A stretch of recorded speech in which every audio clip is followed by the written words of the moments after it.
बिल्कुल। बट लाला, जहाँ आपने बात की बाबर के थोड़ा सा स्लो डाउन होने की, क्या वो इंग्लैंड टीम की स्ट्रैटेजी बहुत अच्छी थी, स्पिनर्स को लगा देना?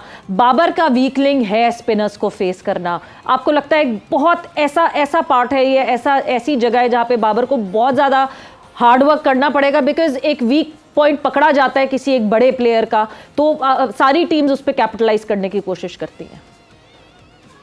सवेरे देखें, बाबर नो डाउट हमें पास्ट में नज़र आया, थोड़ा सा स्ट्रगल किया उसने स्पिनर्स के अगेंस्ट, लेकिन मेरे ख्याल में जब आपके सामने एक ऐसा बैट्समैन खड़ा हो जो 10 बॉलों पे 20-25 रन करके दे रहा हो आपको, तो फिर आपकी एज ए कैप्टन, क्योंकि आपने टीम को लेके भी चलना है, तो वहाँ पे अगर आप सिंगल डबल करके आप सामने वाले बैट्समैन को मौका देते हैं, क्योंकि वो खेल ही रहा होता है, दोनों देखिए एक वक्त में दो एक साथ अटैक नहीं करते। जब आपने बीच वाली सिचुएशन होती है तो एक चांस लेता है, बाकी दूसरा खिलाता है उसको। तो मेरे ख्याल में बाबर जो कि जिस प्लान के साथ खेल रहा था, ठीक खेल रहा था, वो फ़खर उसके साथ था। अगर फ़खर से शॉटें नहीं लग रही होती और फिर बाबर को चांस लेना चाहिए था, फिर वहाँ पे खेलता, लेकिन मेरे ख्याल में इन दोनों का प्लान ठीक था।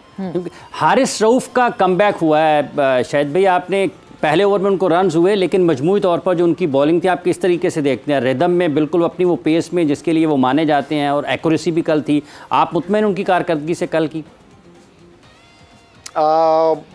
देखें, कमबैक करना, इंजरी से वापस आना एंड देन फिर रिदम पकड़ना। नसीम शाह को भी हमने पास्ट में देखा था कि इंजरी से वापस आके आपको मैचेस चाहिए होते हैं, आपको 2-3 मैचेस चाहिए होते हैं दोबारा उसी स्ट्रॉन्ग कमबैक। और अच्छा होता है कि पहले मैच में आती ही आपको जब विकेटें मिलती हैं तो आप अगले मैच में कॉन्फिडेंस के साथ जाते हैं, क्योंकि एक विकेट भी अगर आपको मिलती है तो आप कॉन्फिडेंट फील करते हो इंजरीज के बाद, वापस आने के बाद। तो मेरे ख्याल में ये उम्मीद मुझे यही है हारिस रऊफ की कि इंशाल्लाह जिस तरीके से उसने पास की टॉप परफॉर्मेंसेस दी है, इंशाल्लाह उस चीज़ को, उस रिदम को दोबारा पकड़ेगा। बिल्कुल। ये दो फास्ट बॉलर्स, एक तरफ जोफ्रा आर्चर, दूसरी तरफ हारिस रऊफ, इंजरी से वापस आ रहे थे, दोनों पे बहुत नजरें थी। इवेंचुअली यस, जोफ्रा आर्चर की टीम जीती, दे क्रॉस द लाइन, और जोफ्रा ने भी स्टार्ट ऐसा शेकी किया, मगर उसके बाद जिस तरह खेलना शुरू किया उस तरह बहुत जबरदस्त बॉलिंग की। बट लाला, एक सवाल फिर वहीं अपनी जगह रहता है, आजम खान।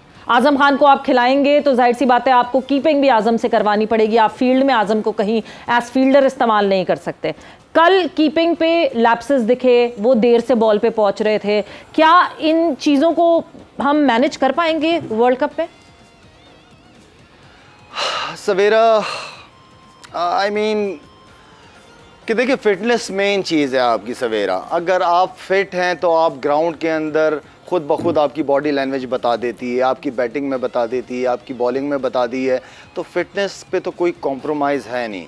मैं कभी भी आज़म खान को फिटनेस पे कभी भी टीम के करीब नहीं आने दूंगा। और देखें, मैं उसकी जितनी तारीफ़ भी करता हूँ साथ में, क्योंकि स्ट्रॉन्ग है, तगड़ा है, उसकी हिटें बहुत ज़बरदस्त हैं। वेस्ट इंडीज़ में उसने बड़ी अच्छी तगड़ी इनिंगें लीग में खेली है। यहाँ पे सवेरा भी तो चले, यहाँ पे कीपिंग में ये है कि बॉल कैरी करता है इंग्लिश कंडीशन में। आप जब वेस्ट इंडीज जाएंगे तो वहाँ बॉल इतना कैरी नहीं करेगा, वहाँ लो रहेगा बॉल। और क्योंकि इस फिटनेस के साथ कीपिंग करना और ज़्यादा स्पिनर्स के ऊपर, वो मुझे लग रहा है कि अल्लाह ना करे कि वो स्ट्रगल करे, क्योंकि वहाँ बॉल लो रहता है तो आपको अपनी बॉडी लो ही नीचे ही रखनी पड़ेगी। तो दुआ ही कर सकता हूँ कि अल्लाह करे, क्योंकि सवेरे देखें अभी वर्ल्ड कप के लिए टीम जा रही है। मेरी एज अ सीनियर क्रिकेटर हमेशा से कोशिश रही है कि जब तक वर्ल्ड कप ख़त्म ना हो जाए, मेरी कोशिश होगी कि मैं अपने हर लड़के को सपोर्ट करूं।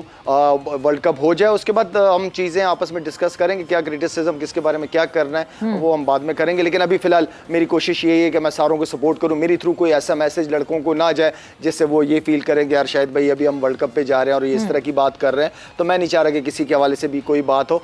मैं चाहता हूँ कि हमारे सारे लड़के बहुत अच्छे हैं, जाएँ, अच्छी अपॉर्चुनिटी है वेस्ट इंडीज़ के अंदर। हर किस्म की स्किल्स हमारी टीम के अंदर है उस कंडीशंस में वर्ल्ड कप जीतने के। ना जीते, सिर्फ फाइनल तक पहुंच जाए, मेरे लिए वो भी बड़ी बात है। लेकिन हमारी टीम हर लिहाज से पूरी है। ठीक है। मोहम्मद आमिर और इमाद वसीम की भी पाकिस्तान में दोबारा वापसी हुई है। कल के मैच में इन दोनों ने बड़ा फ़र्क क्रिएट किया, डिफरेंस क्रिएट किया अपनी बॉलिंग में, और फिर बैटिंग में भी इमाद ने बड़ा अच्छा परफॉर्म किया है।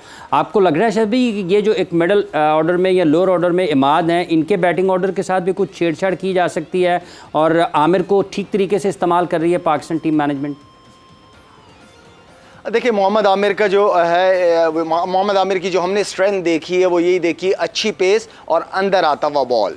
ठीक है, वो हमें नजर नहीं आया। ऑनेस्टली स्पीकिंग मुझे नजर नहीं आई वो चीज, जो कि एक फिक्र की बात है, क्योंकि अगर मोहम्मद आमिर की वो वाली पेस नहीं और वो वाला स्विंग नहीं तो फिर कोई भी बैट्समैन उसको निकल के शॉटे मार सकता है।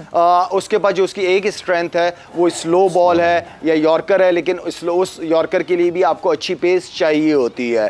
तो बाकी ये कि एक्सपीरियंस्ड है, डिफरेंट लीग्स खेला हुआ है, हर जगह खेला हुआ है। आई मीन कि वो अपने एक्सपीरियंस से टीम के लिए फ़ायदेमंद हो सकता है, बिल्कुल हो सकता है। जहाँ तक इमाद वसीम की आपने बात की है, शुरू से मैं कहता हुआ आया हूँ कि इमाद वसीम का फ़ायदा हमें नए बॉल के साथ लाजमी उठाना चाहिए, क्योंकि बहुत सारे बैट्समैन उसको क्रॉस मारने जाते हैं और क्रॉस मारने के चक्कर में बहुत सारे बोल्ड होते हैं और उसको ईजी नहीं है क्रॉस मारना, क्योंकि एयर के अंदर बॉल अंदर आता है। उसके प्लान मुझे बहुत पसंद है, वो विकेट टू विकेट गेन करने की कोशिश करता है, दूर दूर तेज़ तेज़। और यही बात मेरी शदाब से हुई है कि शदाब फ्लाइट करने की आपको बिल्कुल भी ज़रूरत नहीं है। आप बॉल को अवे रखो बैट्समैनों से और कोशिश करो कि आपका बॉल मिडिल लेग स्टंप पे गिरे और वहीं पे ख़त्म हो और मुंह में गेंद ना करो, फ्लाइट बॉल ना करो, क्योंकि इतनी अच्छी पिच है। अगर आप फ्लाइट अच्छा बॉल भी करते हो, आपको पाँव रख के मिड विकेट या मिड ऑन आपको छक्के लगते हैं, तो आप कोशिश करो कि फ्लाइट से ज़्यादा ना करो, एयर के अंदर थोड़ा सा बॉल को तेज़ रखो।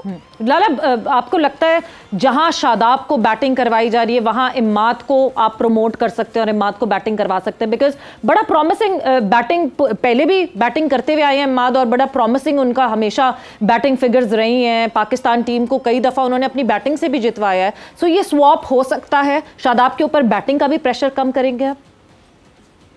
हो सकता है, बिल्कुल हो सकता है। आप सबसे पहले मैनेजमेंट की कोशिश ये होनी चाहिए कि शादाब के जहन से तो अपने निकाल दे के शादाब आप बैट्समैन, हमें आपकी बैटिंग नहीं चाहिए, हमें आपकी बॉलिंग चाहिए। और जहाँ तक दूसरी बात आपने की है इमाद वसीम वाली, बिल्कुल आप इमाद वसीम को आप, बल्कि अभी कुछ दिनों पहले मैं सुन भी रहा था, उसको कहीं स्टेटमेंट था कि मुझे कहीं पर भी ऊपर भी अगर यूज़ करना चाहें तो आई एम अवेलेबल। तो मेरे ख्याल में ये अच्छा कॉन्फिडेंट फील कर रहा है और कहीं पर भी जहाँ ज़रूरत हो सकती है, अगर कहीं लेफ्ट आर्म स्पिनर लगा हुआ हो और जहाँ चांस लेने की ज़रूरत हो, आप उसको भेज सकते हैं, बिल्कुल भेज सकते हैं। ठीक है, ये 20 ओवर्स पूरे ना खेलना, ये शायद भी आपके लिए है कुछ एक परेशानी वाली बात कि हमारी पूरी की पूरी टीम 20 ओवर्स बगैर खेले ही आउट हो गई है? बैटिंग के लिए परेशान कौन, हालांकि बैटिंग खासी लंबी है। बिल्कुल है, बिल्कुल है। आपके अगर आपके 6 जेनवनों की बात करो, 6 जेनवन बैट्समैन अगर आपके 16 या 17 ओवर नहीं खेलते तो ये बहुत ज़्यादा फ़िक्र की बात है। एटलीस्ट जो 6 जेनवन बैट्समैन हैं, एटलीस्ट 15, 16, 17 ओवर तो 16 ओवर तक तो एटलीस्ट उन बैट्समैनों को जाना चाहिए और फिर आखिरी के ओवर में खुद ब खुद रन होंगे, विकटें होंगी हाथ में तो रन खुद ब खुद हो जाएंगे। पार्टनरशिप बिल्ड करना सबसे इंपॉर्टेंट है। बैक टू बैक विकटें जब गिर जाती हैं, हम क्या करते थे, हम T20 के अंदर यही करते थे कि यार अगर एक विकेट गिर गई है ना तो अगला बंदा कोशिश करेगा कि 8 से 10 बॉलों तक कोई विकेट गिरने ना दे, सिंगल डबल के साथ जाए, विकेट गिरने ना दे। इसलिए बैक टू बैक विकेट गिर जाती है, सवेरा बहुत मुश्किल हो जाता है कम बैक करना दोबारा। बिल्कुल जाहिर सी बात है, एक अच्छा ओवर जो है वो T20 में काया पलट देता है। लाला, जाते जाते एक छोटा सा यूएसए टीम से हमारा पहला होगा मुकाबला इस T20 वर्ल्ड कप में और यूएसए की टीम ने अभी सीरीज जीती है बांग्लादेश के अगेंस्ट, 2-1 से जो है वो जीत हासिल की है। 2 मैचेस हराए ऑन द ट्रॉट और फिर तीसरा बांग्लादेश ने जो है वो यूएसए को हराया। हमें होशियार रहना चाहिए यूएसए के खिलाफ।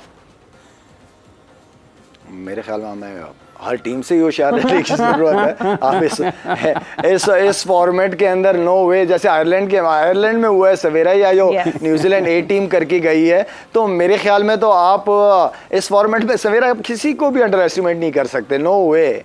बिल्कुल जी, इस फॉर्मेट में कोई भी टीम कभी भी काया पलट सकती है, बट आई होप पाकिस्तान की टीम का कोई काया ना पलटे इस तरह से। But thank you Lala, thanks a lot for your, यहाँ पे जो है वो ख़त्म हो गया है जोर का जोड़ का। And let's see, Pakistan team के 2 और मैचेस रह गए इंग्लैंड के खिलाफ, क्या सीरीज़ में कुछ बेहतर कर पाएगी पाकिस्तान टीम या नहीं। सवेरा और हाफिज़ को इजाज़त दीजिए, अपना बहुत ख्याल कीजिएगा, टेक केयर, अल्लाह हाफिज़।